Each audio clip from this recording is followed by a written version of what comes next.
Энэ замын ард нэг замдаач биш, бургасандаач биш юм бэ гэж харж байна. Хотын иргэний хувьд бол энэ төслийг хотын иргэд бол би дэмжиж байгаа гэж бодож байна.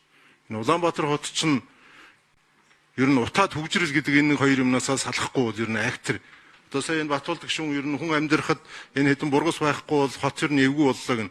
Тэр бургастай бургасгүй Улаанбаатар хот чинь утаа төвжрэлэндээ хүн амар тайван амьдрах болцоогүй болсон байна шүү.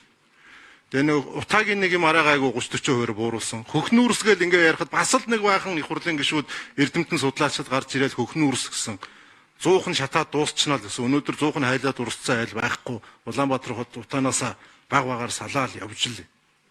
Одоо ингээ зам барьсан чинь бүгдээрээ зам гүүрийн инженер эсвэл одоо байгаль хамгаалагч нар болцсон. Тэр сонгоноос цаашаага тэр бохир нь урсаад тэр лаг болцоод байгааг олон жил ярьж байгаа шүү дээ. Тэн дээр очисон хүн нэгч бах. Төсөв дээр бол би бас нэлээд юм асууя гэж бодож байсан. Тэгээ сая тодорхой болчихлоо шүү дээ. 13 он 468 сая доллар байсан юм, одоо 680 болсон юм байна. Зам нь эгнээ нэмэгдсэн юм байна. 4 байсныг нь 6 болгосон юм байна. 1.3 км гүүр байсан нь 9.9 км гүүр болсон юм байна. 13 оныхоо тараасаар барьчих гэсэн чинь тэр туулын эргээр байгаа гой үнэтэй хауснууд чинь тараасанд орсон газар дээгүүр баахан хорооллууд барьцсан. Тэгээ одоо дээгүүр нь одоо байшин дээгүүр явуулдаг шүү дээ. Урагшлуулад ингээ явуулаад ингээ явж байгаа юм байна л гэж ингэж би ойлголоо.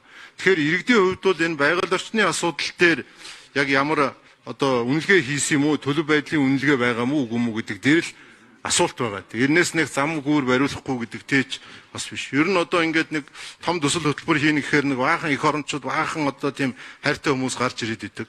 Тэгээ эцэст нь бол би зүгээр яг асуултын үгээ хэлчихээ дөө. Ер нь энэ замын ард нэг замдаач биш, бургасандаач биш юм бэ гэж харж байна.